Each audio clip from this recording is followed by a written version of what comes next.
It's the Sean Widmer Podcast. It's a journal by someone that just really doesn't like to write. I probably should have thought out what's happening today on the podcast before I hit record, but I didn't. I just hit record and we're going. We're cruising. Thank you for tuning into the Sean Widmer Podcast. It means a lot. Today, we are talking about getting your private parts cut open. I wish there was an easier way to put it, but we're talking about that. Gonzaga basketball. We'll see if there's some other stuff that comes up, maybe a Thanksgiving story. We'll see if there's time for that. But those first two things, they're coming at you today. Thank you so much to the people who make this podcast possible over at patreon.com/Sean Widmer Podcast. Without you, this podcast doesn't happen. If you like this podcast, if this is something you enjoy, you have a couple bucks a month to help out with it, it would be much appreciated. Again, that's patreon.com/Sean Widmer Podcast. We kicked the podcast off by looking over at iTunes, the OG, where this whole thing started in 2005 over on iTunes. We look at 5-star reviews. We see if there's any new ones. If there are, we read them to set the tone for the show. We got some 5-star reviews, no comments. Makes it tough to read. So thank you for that, but without the comment, we don't have that to read to set the tone, which means I have to come up with a shout out. And I think we're just going to get right into it. That's just what's going to happen today. Shout out to Dr. Stark. Thursday, it happened. Thursday morning, bright and early, Mr. Stark gave me a vasectomy. So let's talk about this for a second, because it was my first one. Right? I don't think you get a whole lot of these. You get the one if you're going to get one. And let's look back to Wednesday.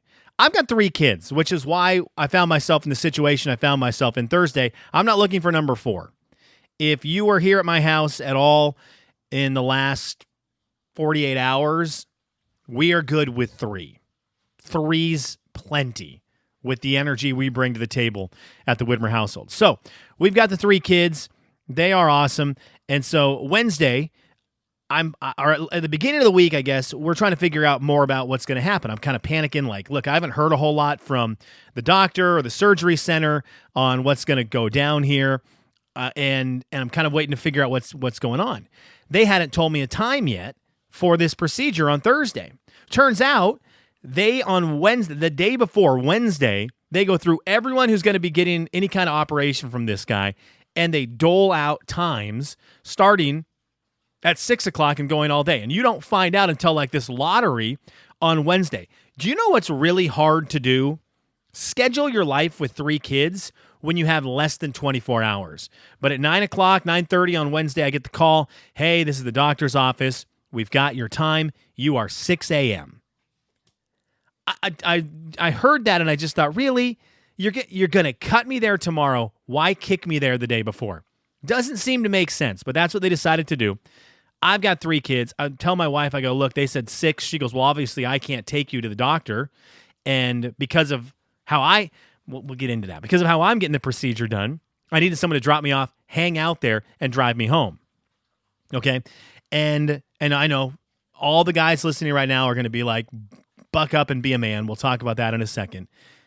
So we're scrambling to figure out what's gonna happen, how we can make this work. I'm trying to get the time changed. They can't do that because they've already slotted everyone else in other times. And this is all like happening 24 hours before this process. I'm already kind of nervous about it just because. And finally we get it situated. My father-in-law is going to be the man who drives me to the hospital and sits there and waits while I get this procedure and then drives me home. The reason why that is because I had to be put under for this procedure. And partially my fault and partially just how I am. There's 2 different ways this can go down. They either put you under anesthesia and knock you out, and they do it, and then you wake up and Bob's your uncle. Or you can be awake and they numb you, I guess, from the waist down, and they do the procedure with you kind of awake, which is how a lot of my buddies had it done. Well, in the meeting about both options, I had brought up the fact, hey, just so you know, I'm a little queasy in hospitals. And the guy's like, do you pass out? I'm like, yeah, dude, I pass out in hospitals a lot. And he goes, we would not recommend that you do the first version, which is we numb you from the waist down, because if you pass out, that makes it a little more complicated with us having to wake you up. What if it's mid-procedure? Like, it's just the degree of difficulty gets a little more. So he said, I'd recommend if you think at all you're going to pass out, which once he brought up passing out, That's a lock. He goes, I'd prefer the other one where you go under, we just do it, you wake up, and you're good. Okay, that's fine. But it does require someone to hang out there. So my father-in-law gets roped into this, which is already kind of a wild vibe, right? Because it's my wife's dad.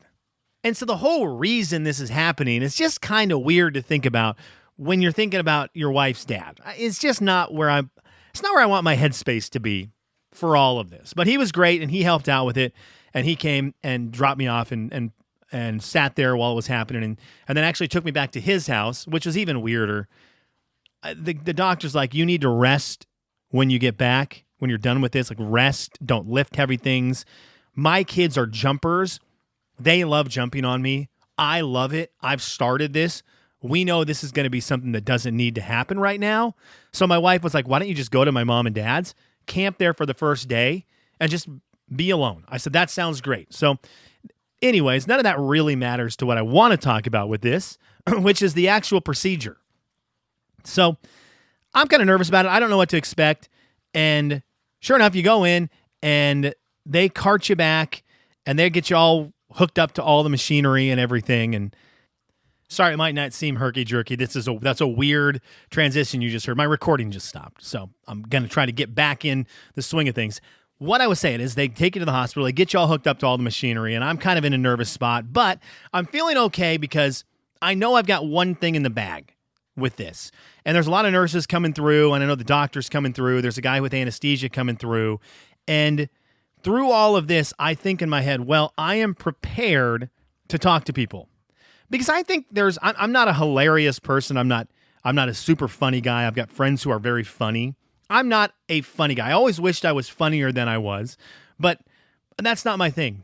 So if I walked into a grocery store and I'm talking to someone scanning my groceries, I don't have a million jokes lined up for them to, about their workday and about the fruit and vegetables and fruit snacks. If I walked onto a construction site and I'm trying to chum it up with the foreman, I don't have a lot of funny construction jokes ready to go to lighten the mood. But I'll tell you what, when it comes to jokes about the male anatomy, I've been making those since I was 5, man. If you're a guy, you have got an entire catalog of jokes about that you have learned since elementary school. I am finally in my element where all of the jokes my buddies and I have made since childhood, they exist in this world. So I look around, I'm looking at these nurses like, you're welcome. You're welcome, ladies. Anesthesia guy, you're welcome. I got you today. I might as well be Nate Bargatze here. This is practiced material. So I'm on this bed and these gals are talking and I'm like, okay, here we go. Let's start firing off. I am firing off the greatest jokes that have been fine-tuned over tens of decades. Not tens of decades. The greatest jokes that have been tuned over multiple decades. And they are met with complete and total boredom. They are met with no laughs, no real smiles. What they are met with is these gals who are helping me out saying things like, oh, honey, are you nervous? Well, yeah, I'm stinking nervous. You're about to cut into my balls. But I'm also hilarious right now. Like, that joke was funny, okay? That joke was for sure clever and funny, not to them. And so I think it might be a they've heard it all situation, or they think they have. They might not have been paying enough attention. But for the first time in my life, all my material was fitting for the situation. Not a laugh. Maybe one chuckle. The anesthesia guy was out. I went in with him. I'm like, look, this guy got a guy. We can joke about this. We've got these. And so we can relate. He was the least entertained. My actual doctor, that guy didn't want me to say any words to him. He came in to tell me what was going on before I got put under, and I replied to one of his sentences, and the way he looked at me was like, dude, I'm just going to take it all off. I'm going to just remove it, and then whose joke is funny? So that was a little bit of a frustrating situation. There was that I really thought I was going to come out of this pretty much with a big fan base, and instead I left just as non-funny as I entered. So there was that. So I guess I got to fine-tune my jokes for the grocery store and for the construction site, because maybe they'll find them a little bit more entertaining. I get the surgery done, and it's actually not bad in terms of what happens, right? Let's a little bit of, don't think of mine. Think of just a random person's, because your brain's not that big, right? So see that one, that was the thing. Like the nurses were like, not actually. So it was also a little embarrassing, but they go into each side and they puncture in, do a little cutty cut. I think they probably just, I imagine, burn the edges of whatever they snip so that they seal. And then that's it. Okay, so the main thing is you've just got 2 holes on the side that get stitched up, and that's what we're dealing with. So it's not like with my gallbladder. Oh my gosh, with my gallbladder surgery, when I got that removed, they go in through like your stomach, and they made 3 little holes. And I remember my midsection just being like so sore. I didn't want to sit up. I couldn't really move a whole lot. This is not like that. You can walk around. It's definitely tender. And so moving is just kind of like, it's uncomfortable, but it's not unbearable. So I understand why there's the stories out there of, you can go back to work the next day. They want you to take it easy, but yeah, sorry, I just got a text and I got a little distracted. They want you to take it easy. They want you to slow down. They don't want you to lift a whole lot of stuff. So I can understand that, but I can also understand moving and shaking. Now, we have a major problem in society. And I blame alpha males. I am eternally anti-alpha male. I think that is my number one. I'm out on that genre more than any genre. They ruin so much for everyone. I don't care that you think you know how to do everything. I don't care that you think you're always right, that you're special. All you're doing is making yourself have more work. So alpha males, I think they've got it all figured out and they're big and bad. And it's like, you don't. All you're doing is making your life more difficult by thinking that you're making your life easier by always being right and always being the toughest and big and bad. What that ends up doing is that you just have to do more.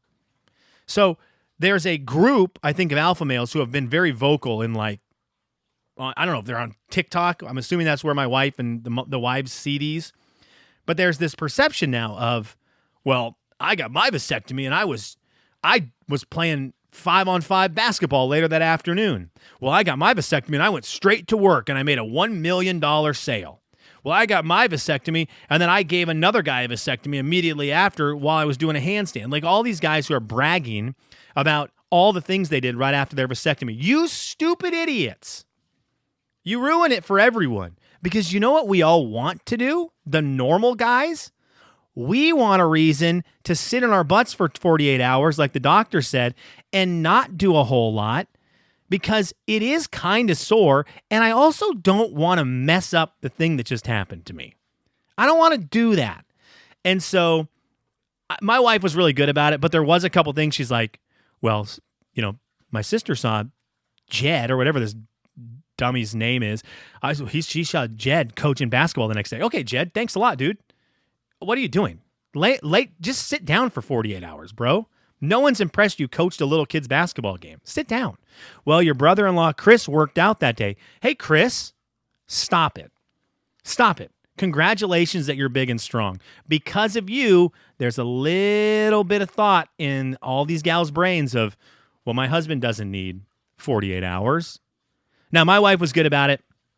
I'll give her credit. She was like, look, if you need me to take the kids, if you need me to do, whatever, I can help. Make sure you relax. Make sure you do that. So I'm very thankful for that. The problem is that because the option was there, my wife would say things like, hey, if you think you can watch the kids, go ahead. Well, in my head, I'm thinking, well, yeah, I can watch the kids. Duh. They're easy. I can do this. We'll sit around. My daughter will color. My son will listen to Danny go, and we're going to be good to go. I've done this a million times. You don't realize how much you're getting up to deal with your kids until every time you get up to deal with your kids, it's a little uncomfortable, and you're trying not to make it more uncomfortable. You're trying to keep swelling down. And then all of a sudden you realize, oh, I stand up a lot during the day.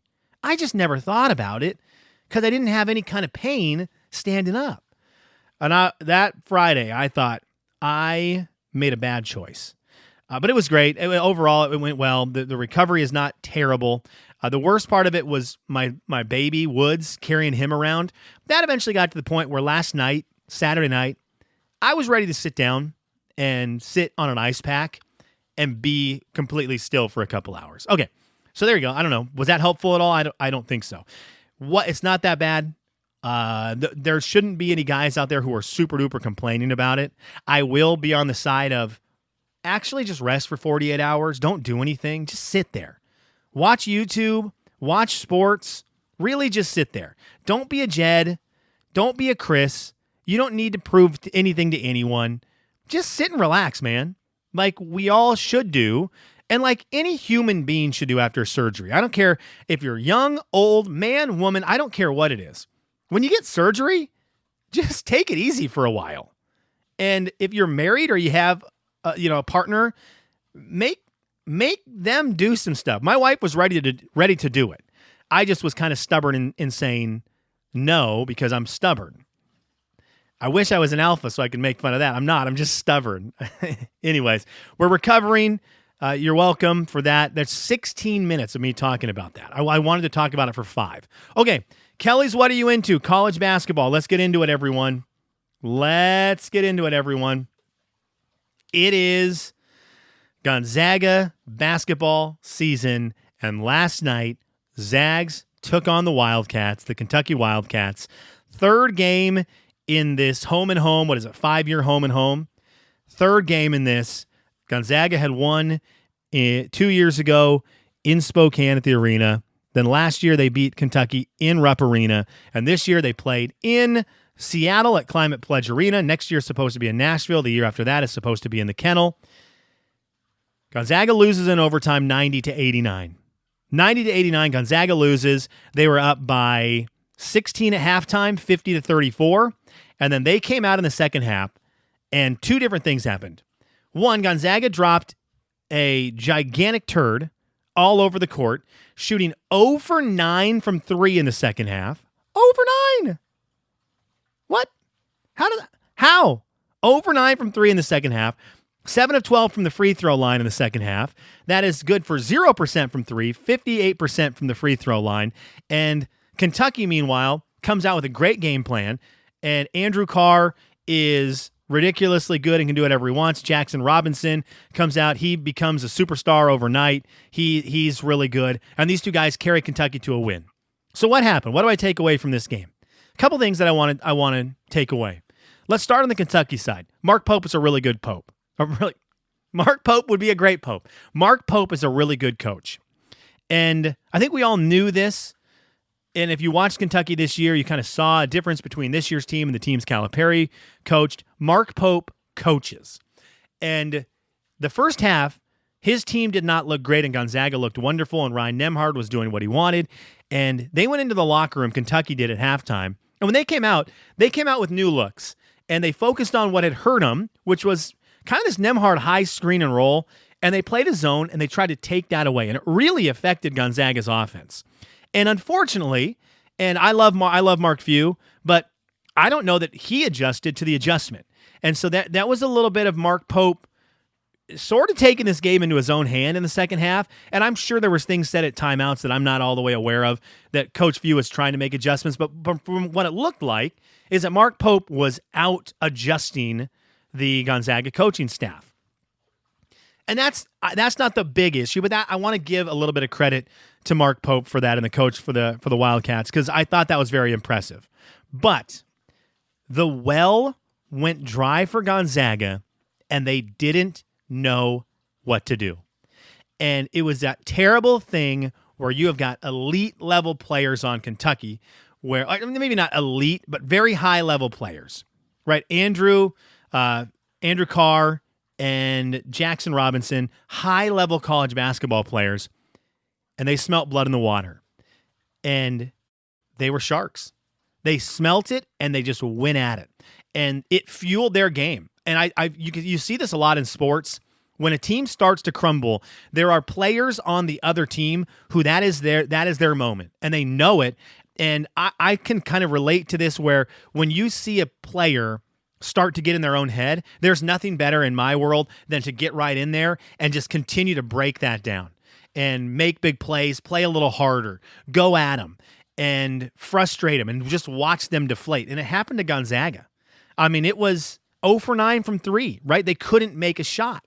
They couldn't get a rebound. A couple offensive rebounds went to Kentucky, and the second Kentucky got a couple offensive rebounds, and you get buckets off an offensive rebound, you can feel the other team deflate, and that's a great feeling. So what do? You crash the boards even harder, and it motivates you to get more offensive boards, which they did, and they just outplayed Gonzaga in the second half. So as much as I think there's going to be discussion this week about coaching, I think there's going to be a lot of discussion about, some of the big names for Kentucky. I think, Jackson Robinson is going to get a ton of love this week, as he should. Andrew Carr is going to get a ton of love. I think the number one thing you do have to look at in this game and where Gonzaga loses it is you go 0 for 9 from 3 and you go 11 from 28 from the field. After shooting 54% in the first half, you shoot 39% in the second half. You cannot survive on that. When the other team feels it and they start to take momentum, and you can't stop it by getting a bucket, you're not going to win a game. You're just not. And Kentucky got hot, right? Kentucky got hot. First half for Kentucky, they shot 33% from the field, and they shot 53% in the second half. So they didn't miss a free throw. They were, 14 for 14 from the free throw line. That's huge. I guess they missed some in overtime. But during regulation, 14 of 14 from the free throw line. That's huge. So my takeaway from it is a great game from Kentucky. They look really good. I think Gonzaga is still really good. They've got to find a way to score the ball from beyond the 3-point line. I mean, I'm gonna read you some numbers here. These are your guards in basketball in 2024, where you have to shoot. You just have to, whether you like how basketball is going or not. You rely on a 3-pointer now. Here are the guards from Gonzaga. Khalif Battle, 1 of 5 from 3. Ryan Nembhard, 1 of 5 from 3. And your other starting guard, Nolan Hickman, 1 of 7 for 3. That is 3 of 17 from your guards for 3. You're just not going to win games like that. You're not. You can't stop runs. It's maybe you look at it, you go, well, it's 90-89. If Gonzaga makes one more 3, they win by 2. I get that kind of math, but it's more than that. It is when Kentucky was making their runs, you couldn't hit the shot to stop the run, which then if you stop a run, we're not talking about winning by 2. You stop the run and you kind of get back into first half mode, and you can win this game by 10. But there was never a time where Gonzaga could make the open shot to stop the bleeding. And so that, I think, was what this game boils down to. Gonzaga's got a lot of weeks left to figure out how to get there, but their shooting has to improve because you cannot go into the NCAA tournament and shoot 6 of 27 from 3 and win games. Eventually, you're going to lose a game with that.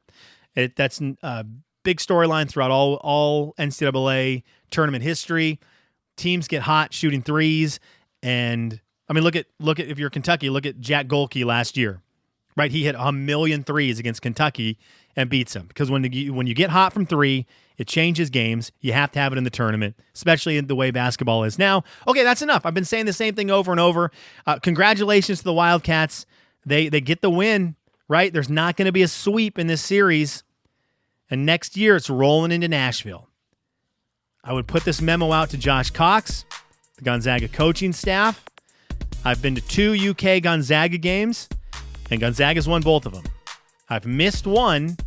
Gonzaga lost. It's just something to think about when you're distributing tickets on the bench next year. All right, thanks for listening. I do appreciate it. Hit me up with your comments over at seanslife.com. You can comment on Spotify, comment on YouTube. I hope you have a great week.